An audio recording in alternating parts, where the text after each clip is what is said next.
किसान साथियों, आजकल आलू में पाला मारने की समस्या जो है वो सामने आ रही है। यानी पछेती झुलसा उनमें आने की संभावना काफी हद तक जो है बढ़ चुकी है। किसान साथियों, ये सारी समस्या रात्रि में जो हमारा तापमान होता है वो 0 डिग्री या फिर उससे कम जाने की वजह से पाला पड़ने की समस्या हमारे खेतों में आ रही है, जिस वजह से आलू में काफी ज्यादा नुकसान देखे जा रहे हैं। और वहीं पर आलू अपनी पूरी ग्रोथ रोक चुका है, क्योंकि पौधा स्ट्रेस में है, पौधा स्ट्रेस से बाहर नहीं जा पा रहा, जिस वजह से पौधे की अच्छी ग्रोथ नहीं हो पा रही है। क्योंकि बहुत किसान साथियों की ये शिकायत आ चुकी है कि आलूओं में पाला मारने की समस्या काफी हद तक बढ़ चुकी है, जिस वजह से उनके आलूओं में ना ही तो फुटाव हो रहा है, ना ही तो टिर्लिंग्स बढ़ रही है, और ना आलूओं का साइज बढ़ रहा है, और काफी ज्यादा नुकसान यहाँ पर उन्हें देखने को मिल रहे हैं। तो किसान साथियों, इसके साइंटिफिक रीजन को अगर देखा जाए तो हमारे आलूओं के पत्ते आपने गौर से देखे होंगे तो उनमें कुछ नसें सी दिखाई देती हैं, और वो जो नसें आलूओं के पत्तों में दिखाई देती हैं वो जाइलम और फ्लोएम नाम की दो नलियां आलू के तने में होती हैं, जिस वजह से आलू के जो पौधे होते हैं अपना भोजन ग्रहण करते हैं, और आलू पूरी तरह से जहां पर स्वस्थ रहता है। 0 डिग्री या फिर माइनस में जाने की वजह से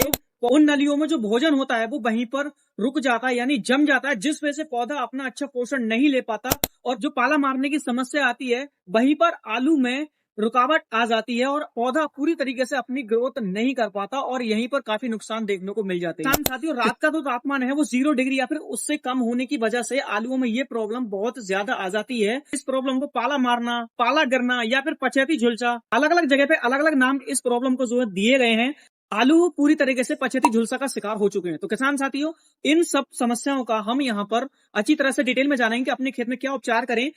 आलू के पौधे में जो दो नलियां हैं जाइलम और फ्लोएम नाम की, जो सीधा पत्ते से कनेक्ट होती हैं, जिस वजह से पौधा अपना जो भोजन है वो ग्रहण करता है, वो अगर हमारे आलू की फसल में ठीक रहे, यानी ज्यादा पाला पड़ने की वजह से वो ना जमे, तो हमारा जो पौधा यहाँ पर है बिल्कुल ठीक रहता है। तो इसके उपचार के लिए हम अपने खेत में क्या करें? साथियों, आगे बढ़ने से पहले चैनल को सब्सक्राइब करके वीडियो को लाइक जरूर कर लिया करो, क्योंकि आपका एक लाइक हमें बहुत मोटिवेट करता है। और आपको अगली वीडियो किस टॉपिक पे चाहिए वो कमेंट में लिख दिया करो। तो किसान साथियों, चलिए बात करते हैं कि अपने खेत में पाले से राहत कैसे पाएं, यानी पाले से छुटकारा कैसे पाएं। किसान साथियों, अगर आपके खेत में भी इस तरह की प्रॉब्लम आ रही है तो या तो फिर आप अपने खेत में हल्की सिंचाई करते रहें, और अगर खेत में ज्यादा,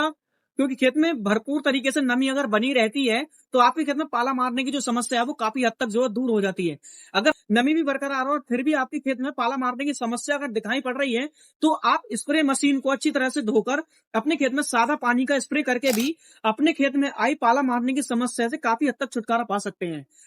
और अगर आपके खेत में ये समस्या काफी हद तक बढ़ चुकी है तो पानी में जो घुलनशील वाली जो 90% वाली सल्फर आती है, आप इनका घोल बनाकर 1.5 ग्राम पर लीटर के हिसाब से अपने खेत में स्प्रे कर सकते हो, तो आलू फिर से हरा भरा हो जाएगा। लेकिन अगर किसान साथियों, अगर फिर भी आप अपने खेत में ये सब चीज भी कर चुके हो, फिर भी आपके खेत में अच्छी तरीके से निजात नहीं मिल पा रहा है, तो आप थायो यूरिया को लेकर, ये थायो यूरिया भी एक तरीके का यूरिया ही है, आपको इसका उपयोग 250 ग्राम लेकर 500 लीटर पानी में इसको मिलाकर अपने खेत में स्प्रे कर देना है। लेकिन थायो यूरिया हर जगह नहीं मिल पाता, जिस वजह से खेत में पाला की समस्या दूर नहीं हो पाती है। तो किसान साथियों, इसकी जगह पर काफी किसान साथियों फफूंदी नाशक का भी इस्तेमाल करके अपने खेत में आने वाली जो पाला मारने की समस्या होती है उससे काफी हद तक छुटकारा पा लेते हैं। तो किसान साथियों, हमने कई वीडियो में आपको पहले भी बताया है कि इस तरह की अगर प्रॉब्लम आपके खेत में दिखाई देती है तो आप अपने खेत में M45 जैसे जो टेक्निकल मार्केट में आते हैं आप उनका उपयोग कर सकते हो, या फिर जय वस्तु नाम से मैंने आपको कई बार वीडियो में बताया है, जिसके अंदर थायोफिनेट मिथाइल 75% WP फॉर्म में आता है। आप इसका इस्तेमाल भी 250 ग्राम पर एकड़ के हिसाब से अपने खेत में करोगे या कर लिया है तो आपके खेत में पाला मारने की समस्या बिल्कुल भी नहीं आएगी। अगर थायोफिनेट मिथाइल जो टेक्निकल है 70% WP फॉर्म वाला, आप इसका उपयोग अपने खेत में 250 ग्राम पर एकड़ के हिसाब से करो, और आपके खेत में आई पाला मारने की जो समस्या है वो यहाँ पर काफी हद तक दूर हो जाएगी। तो किसान साथियों, जानकारी अच्छी लगी तो वीडियो को लाइक करके चैनल को सब्सक्राइब जरूर कर लिया करो, और अपने सभी किसान साथियों को हमारी वीडियो शेयर कर दिया करो। तो मिलते हैं किसी नेक्स्ट वीडियो में, तब तक के लिए